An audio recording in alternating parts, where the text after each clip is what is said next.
안녕하세요. 말씀과 함께 기도. 오늘은 78일차. 오늘은 디도서 1장부터 3장까지 우리 말씀 가이드 시작하도록 하겠습니다. 디도서는 디모데 전후서와 함께 목회 서신으로 분류된다 그랬습니다. 사도 바울이 영적으로 낳은 두 아들이죠. 디모데와 디도. 특별히 디도는요. 굉장히 뭐라 그럴까요? 바울이 영적 신뢰가 훨씬 더 깊었던 것 같습니다. 왜냐하면 굉장히 험난한 지역들에 우리 디도서 서론에서 말씀드린 것처럼 그런 지역에 또 문제가 많은 곳에 디도를 파송하거든요. 여러분도 그렇지 않습니까? 굉장히 난제가 있고 어려운 지역에는 굉장히 신뢰할 만한 사람을 더 보내게 되지 않습니까? 그러니까 디도는 우리 그러한 영적 아들이었다. 그러한 마음, 그러한 배경을 가지고 우리 말씀 가이드 시작하도록 하겠습니다. 1장에 보면 3절 4절 말씀인데 한번 말씀 보면 자기 때 자기의 말씀을 전도로 나타내셨으니 이는 전도는 우리 구주 하나님이 명하신 대로 내게 맡기신 것이라. 같은 믿음을 따라 나의 참 아들 된 디도에게 편지하노니 하나님 아버지와 그리스도 예수 우리 구주로부터 은혜와 평강이 내게 있을지어다. 우리 스스로는 굉장히 미약해 보이지만 하나님 나라의 확장을 위해서 우리에게 하나님 말씀, 그러니까 천국 복음을 위임해 주셨다라는 것입니다. 그래서 여기 말씀에 나오잖아요. 내게 맡기신 것이라. 그러니까 영혼을 살릴 수 있는 길을 우리에게 맡기셨습니다. 그러므로 우리 스스로도 저게 사실 그 영적 자부심이라고 그럴까요? 너무너무 감사한 일이지 않습니까? 그러니까 이것을 우리가 자꾸 의무로만 느껴서 부담감을 가질 것이 아니라 나를 이렇게까지 믿고 맡겨주셨구나라는 감사함으로 받을 수 있는 그런 은혜가 있기를 바랍니다. 굉장히 영광스러운 직임을 우리에게 맡기셨다라는 것입니다. 그리고 5절에 보니까 내가 너를 글에 대해 남겨둔 이유는 남은 일을 정리하고 내가 명한 대로 각성에 장로들을 세우게 하려 함이니. 한글 그대로 읽으면 남은 일 잘 정리하고 그 다음에 글에 대해 각성에 리더들을 세워라 그렇게 읽을 수 있지만 이게 헬라어의 독특한 용법이 있습니다. 카이 용법이라고 이렇게 부르는데 그러면 이렇게 읽게 됩니다. 남은 일을 잘 정리하는 방법은 각성의 장로들을 세우는 것이다. 이렇게 읽는 게 사실은 더 정확한 것입니다. 그래서 내가 다 하려고 할 필요가 없습니다. 있고 하나님의 사람들을 세우는 거죠. 그래야 또 그들에게 맡기는 것입니다. 그러면 아직 해결되지 않은 그런 문제들이 해결될 수 있는 그러한 일들이 많이 열립니다. 그래서 절대로 나 혼자 다 하려고 하는 것은 굉장히 어리석은 것이다 라는 것이고요. 믿고 맡기는 것 굉장히 중요하죠. 이 말을 뒤집으면 나는 주님 앞에 그러한 사람이 되어 있는가, 즉 주님께서 믿고 맡길 만한 그러한 리더로 성장해 있는가라는 것을 살펴볼 필요가 있겠습니다. 그러니까 우리가 단순히 예수님을 믿고 영접하는 것으로 만족할 것이 아니라 영적 리더가 되도록 스스로가 성장할 수 있도록. 그래서 신분의 변화가 일어났잖아요. 예수님을 영접함으로. 그 다음에 뭐가 필요하다고 그랬습니까? 성화라고 하는 수준의 변화가 나타나야 된다 그랬죠.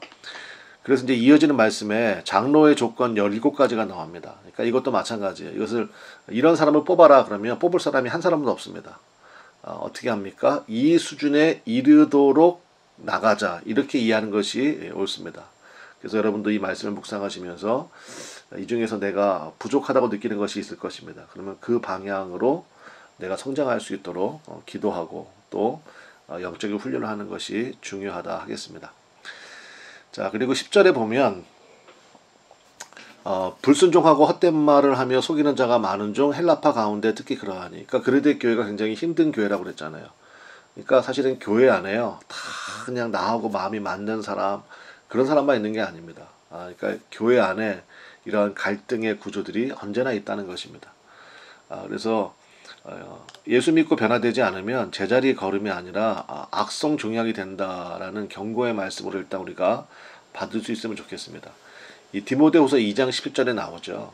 그러니까 악성 종약 같은 사람을 이렇게 거론을 하지 않습니까? 우리가 절대로 그런 사람이 되어서는 안 되겠습니다. 그런 사람들의 특징이 나옵니다. 세 가지가 나오는데 첫 번째는요, 불순종한다는 것입니다. 불순종이 뭡니까? 자기 주장을 내세운다는 것이죠. 두 번째는 헛된 말을 합니다. 그러니까 망령된 말, 조금 더 정확한 의미로는 우상숭배의 말이라는 뜻이고, 결국 우상숭배는 탐심이라는 말씀이 있는 것처럼, 그러니까 결국 이게 자아의 뿌리가 깊다는 얘기입니다. 그 다음에 세 번째, 속이는 자가 된다. 원문에는요, 자기 자신을 속인다 이런 뜻입니다. 그러니까 이게 불순종의 자리에 들어가기 시작하면 망령된 말이 나오기 시작하고요. 결국엔 자기 자신도 속아버려요. 그래서 결국은 자아 충만한 상태가 되어버리는 거죠. 그래서 우상숭배라는 것은요, 결국은 자기숭배입니다. 그러니까 이것을 깨는 것이 뭐냐면 바로 예배자로 서는 것이요. 그래서 예배가 굉장히 중요합니다. 그러니까 예배는 나를 예배하는 게 절대 아니잖아요. 그러니까 하나님을 예배하는 거 아닙니까? 하나님 예배 드림을 통하여서 내 자아가 깨지게 되는 것입니다.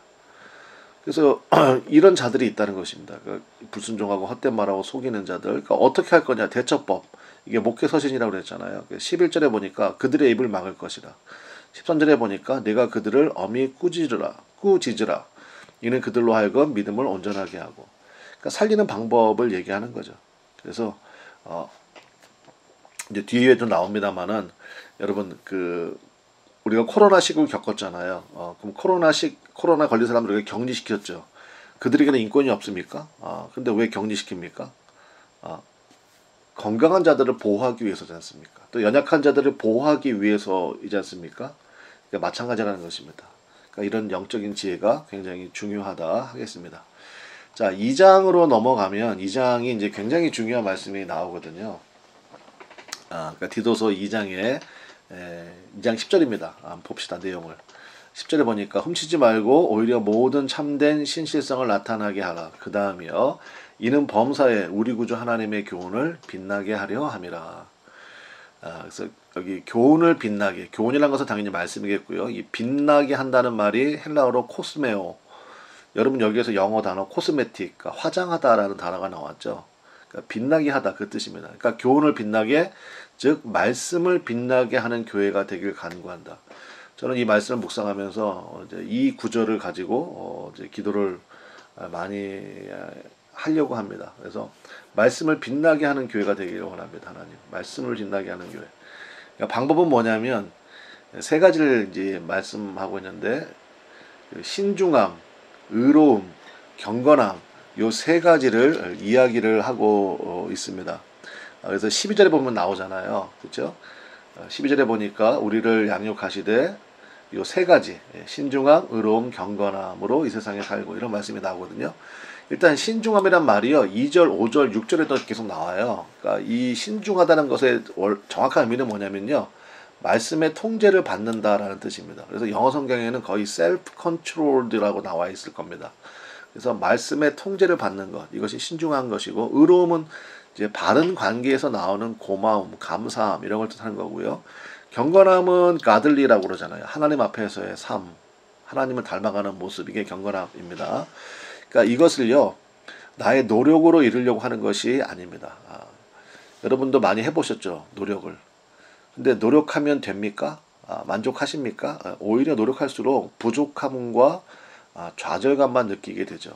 그러니까 말씀을 빛나게 하는 교회가 돼야지. 이렇게 하면 그게 우리 힘으로 절대로 되지 않지 않아요. 그러니까 될 수가 없습니다. 그러니까 오히려 좌절감, 상실감, 낙심 이런 것만 생길 수밖에 없는데, 그래서 스가랴 제가 써놨는데 4장 6절 스가랴 4장 6절 말씀을 여러분 잘 아시죠?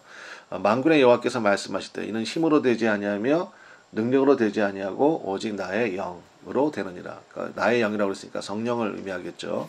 그러니까 한마디로 얘기하면 은혜로 된다는 뜻입니다. 그러니까 그 구체적인 방법이 스가랴 12장 10절에 나오거든요. 그러니까 이제 오직 나의 영으로 되느니라. 그럼 성령께서 하신다는 건데 그 구체적인 방법이 뭐냐면 12장 10절에 보니까 내가 다윗의 집과 예루살렘 주민에게 은총과 간구하는 심령을 부어주리니, 이제 여기 이겁니다. 은총과 간구하는 심령을 부어준다. 그러니까 신중함, 의로움, 경건함으로 이 세상에 살고라는 의미는 한마디로 얘기하면 저는 이렇게 깨닫습니다. 감사를 넘치게 하는 삶입니다. 하나님께서 은총을 부어주시고 간구하는 마음을 부어주시게 되면 결국은 우리의 기도가 어떻게 흘러가느냐, 감사가 넘치게 되어 있습니다. 그래서 사도 바울도 이런 권면을 많이 하죠. 너희들의 기도에 감사가 넘치게 하라. 그래서 감사가 넘치게 하면 그때부터 길이 열리기 시작하고요. 하나님의 성령이 부음바 되기 시작합니다. 그러면 우리가 신중함으로 의로움으로 경건함으로 서게 된다라는 것입니다. 그러면 그런 사람들이 많이 모여 있으면 어떻게 되겠어요? 신중함이 아까 뭐라 그랬습니까? 말씀의 통제를 받는다고 그랬죠?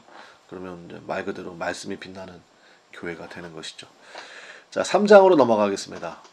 이제 마지막 권면의 말씀이 나오는데 앞서 말씀드렸지만 또 디모데 서론에서 말씀드렸지만 이 그레데 사람들이 굉장히 거친 사람들이다 말씀을 드렸습니다. 또 뭐 크레티조라는 말이 그레데 사람들처럼 산다, 그게 거짓말하다 그런 뜻이라고 그랬잖아요. 그러니까 이 상태가 안 좋은 그레데 성도들을 어떻게 변화시켜 나갈 것인가 이제 네 가지를 얘기하고 있습니다. 이거는 우리가 상태가 좋든 안 좋든 이 네 가지는 우리가 교회의 기둥으로 내 심령의 기둥으로 잘 세우는 것이 중요하다 싶습니다. 첫 번째는 충성을 가르치라라는 것입니다. 1절에 보니까 너는 그들로 하여금 통치자들과 권세 잡은 자들에게 복종하며 순종하며 모든 선한 일 행하기를 준비하게 하며, 그러니까 통치자들과 권세 잡은 자들은 이제 리더를 얘기하는 거죠. 교회 장로 혹은 감독 이런 리더들에게 복종하고 순종하는 것을 가르쳐야 된다. 그래서 충성하는 법을 가르쳐야 됩니다. 두 번째, 성령의 은혜를 구하라라는 것입니다. 그래야 소망이 부어지기 때문에 6절과 7절 말씀인데 우리 구주 예수 그리스도로 말미암아 우리에게 그 성령을 풍성히 부어주사 우리로 그의 은혜를 힘입어 의롭다 하심을 얻어 영생의 소망을 따라 상속자가 되게 하려 하심이라. 그러니까 성령을 풍성히 부어주셔야 소망이 생겨요. 아까 2장에서 말씀드렸죠. 그러니까 감사의 기도를 넘치게 하면 성령 우리 가운데 풍성히 부어주시고 그러면 이제 성령 부어주심의 특징이 뭐냐? 소망이 생긴다는 것입니다. 그러면 영적 상속의 은혜가 부어지고요. 세 번째, 복음을 더 강력히 전파하라는 것입니다. 8절에 미쁘다 이 말이 미쁘도다 원하건대 너는 이 여러 것에 대하여 굳세게 말하라. 이는 하나님을 믿는 자들로 하여금 조심하여 선한 일을 힘쓰게 하려 함이라. 이것은 아름다우며 사람들에게 유익하니라. 이 여러 것에 대하여 굳세게 말하라 이렇게 얘기하고 있습니다. 그러니까 여러 것이 뭐겠어요? 이게 복음의 여러 가지 메시지들 있잖아요. 이것을 더 강력하게 전파하라는 것입니다. 그 웨슬리 목사님의 그 유명한 말이 있습니다. 안 믿어지냐? 믿어질 때까지 외치라. 그런 말이 있거든요. 굉장히 좋은 권면이라고 생각합니다. 그래서 복음을 더 강력히 전파하는 것. 그 다음에 마지막 네 번째는 이제 논쟁은 피하라라는 것입니다. 여러분 은혜가 떠난 자리에 논쟁이 들어오게 되어 있습니다. 논쟁으로 사람이 변화되는 게 아닙니다. 9절에 보니까 그러나 어리석은 변론과 족보 이야기와 분쟁과 율법에 대한 다툼은 피하라. 이것은 무익한 것이요 헛된 것이니라. 영적 아들인 디모데에게 주시는 이 권면의 말씀이 우리가 또 하나님의 자녀이지 않습니까? 자녀됨의 마음으로 1장, 2장, 3장 말씀을 이 가이드를 통해서 한번 더 깊게 묵상하시고 우리가 속한 교회가 말씀으로 빛나는 교회가 될 수 있도록 그 은혜가 우리 가운데 세워지는 그걸 위하여 우리가 함께 기도하면 더 좋겠습니다. 우리 내일은 빌레모서 말씀 우리 함께 살펴보도록 하겠습니다. 감사합니다.